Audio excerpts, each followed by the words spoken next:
Hey guys, welcome back to the book closet. My name is Shelly and I wanted to share this book with you that I found at a bookstore this weekend, and also I thought this would be a great book to go over some of the new vocabulary words that I've been learning this month as we start our new bookstore online selling used books on eBay.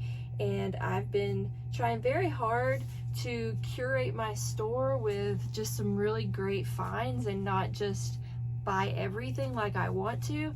And so it's been really a challenge. So I thought I'd give you guys an update and talk about this book, and I thought it would be fun to go over the words I've been learning, and you guys can correct me if I'm wrong.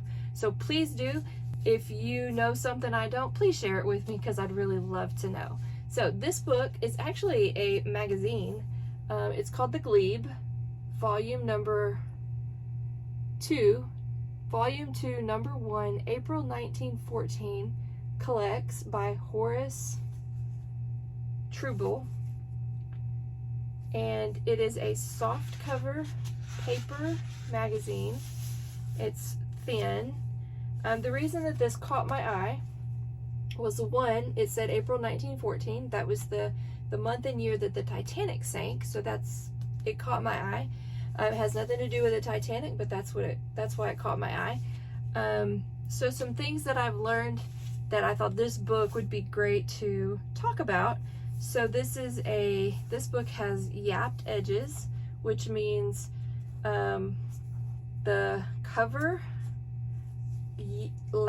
kind of laps around. I don't know if y'all can see that. It laps around the pages. It's not completely squared off. There is some chipping. That's our second word. You can see there's chipping on the cover here. There's also fading. You can see that the paper is faded. It's a different color here than it is here. So that's called toning, I believe. And you can see there's some toning here.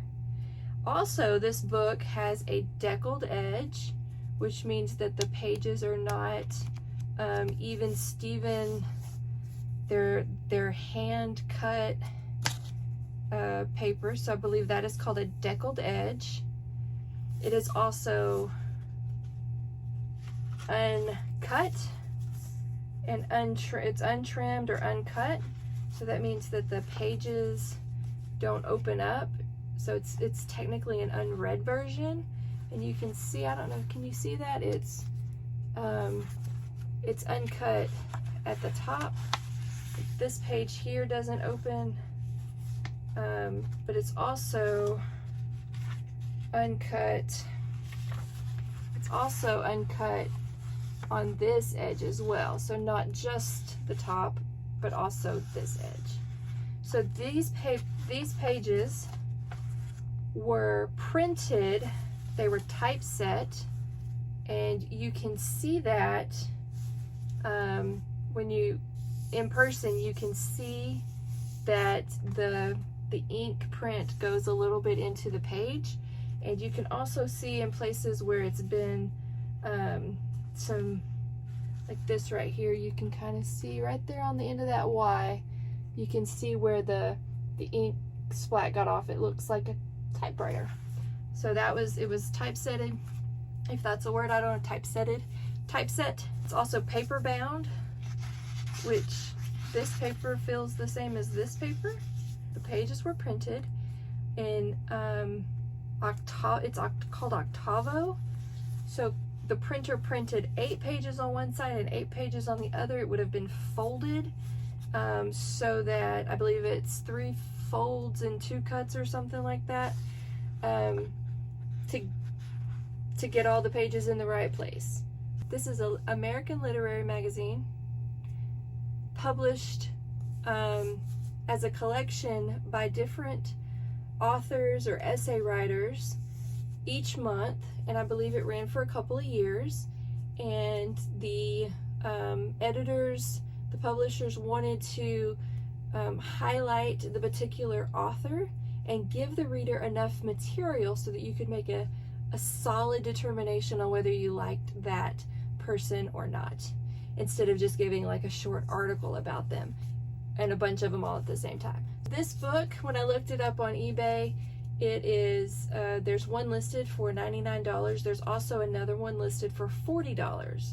So I listed mine as uncut, untrimmed, deckled edged, yapped pages, a little bit of toning, and I listed mine for $105 with free shipping.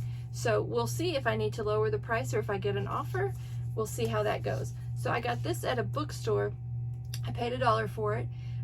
We ran into this bookstore this weekend that we've been in before, but this time it had a new owner, and he was selling every single book in his shop for $1. So we were just $1. We're like, okay, so let's do this. So we looked around and looked around and looked around, and the power went out. So he could only take cash at that point, and so we actually had to scrounge up some cash, see what we had, and that was all we could get. So we actually spent $35 cash in this bookstore, and we got some really great finds. We're actually going to go back this Saturday. He's only open on Saturdays, and everything's $1 until he sells it down to a manageable level for himself, and there's a whole story behind it. But we're going to be going back because the power went out. We did not get to finish looking. So that's where we found this book, and we were super excited about it. I just really loved it. I didn't really know if it was going to be worth anything, but it had all of these great vocabulary words attached to it, so I thought I'd buy it and share it with you guys. And I also wanted to just give you guys an update. We're about a month into our book journey.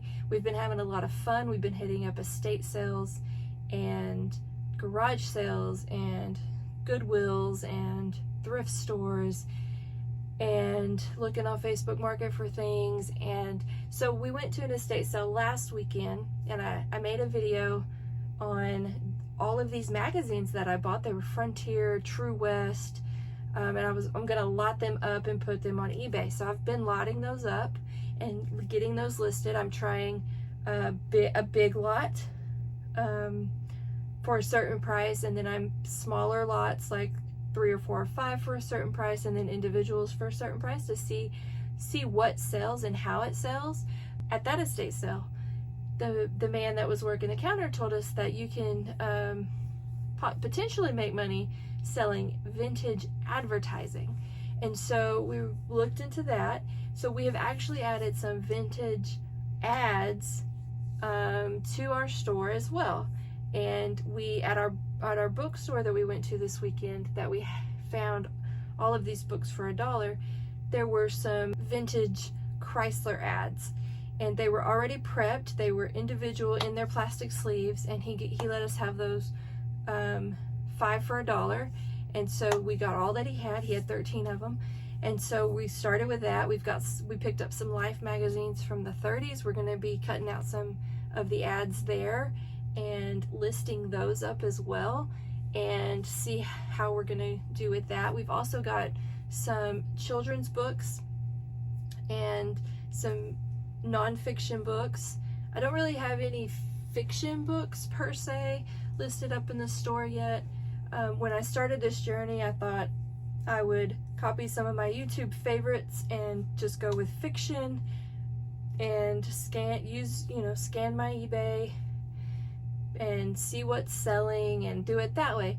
But as the days go on, I find that I'm really just enjoying searching out the really cool stuff and sticking to things that are going to be $10 to $20 profit or more in my store. And so it's slowly coming together. I have listed 63 items in my eBay store.